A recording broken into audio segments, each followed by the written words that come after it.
Le projet Vivacité, c'est un projet global à l'échelle d'un quartier politique de la ville. Alors un terme technique pour définir des quartiers qui pouvaient être en souffrance et qui nécessitaient l'intervention lourde de financement associés, que ce soit l'État, la région, la communauté d'agglo et la ville.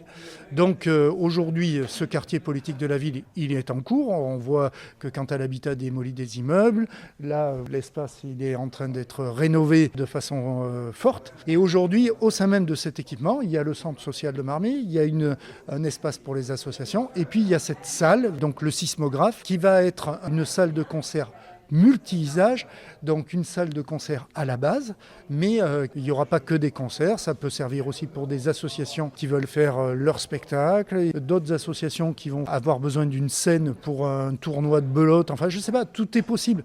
Donc c'est une salle multi-activité qui aujourd'hui s'intègre parfaitement dans la démarche de la politique de la ville, qui est d'assurer la mixité sociale. C'est le vivre ensemble, c'est comment on fait vivre et se croiser les citoyens dans des opérations où il y aura de la culture, de l'éducation, du sport. C'est ça le vivre ensemble. Et aujourd'hui, cet équipement Vivacité, c'est l'emblème de cela à disposition de tous les habitants. On est très heureux d'accueillir ce nouvel équipement, le sismographe, dans le panel des équipements disponibles pour des propositions culturelles.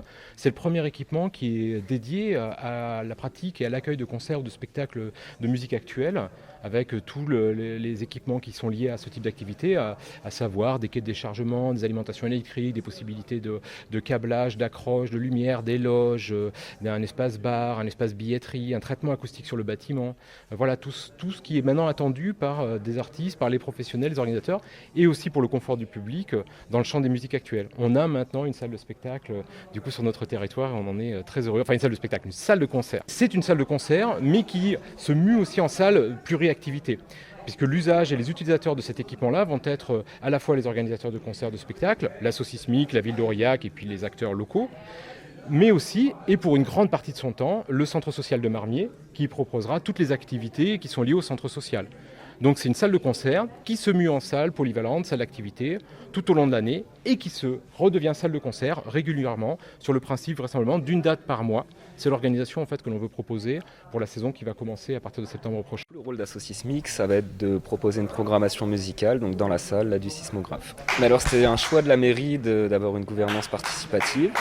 Donc c'est eux qui sont à l'initiative de la création de l'association. On est tous liés de près ou de loin à la musique, que ce soit en tant que pratiquant ou juste en tant que personne qui aime la musique. Et donc oui, on s'est tous retrouvés autour de ça et on a vu là une opportunité de pouvoir développer culturellement la musique dans la ville d'Aurillac. C'était pas évident d'avoir accès à des concerts régulièrement et de pouvoir voir plusieurs artistes ou des artistes différents dans des esthétiques différentes. Donc voilà, il y a 12 dates prévues à l'année. Il y en a 4 voire 5 donc prévues par le théâtre d'Aurillac et le reste c'est à nous de gérer et d'organiser.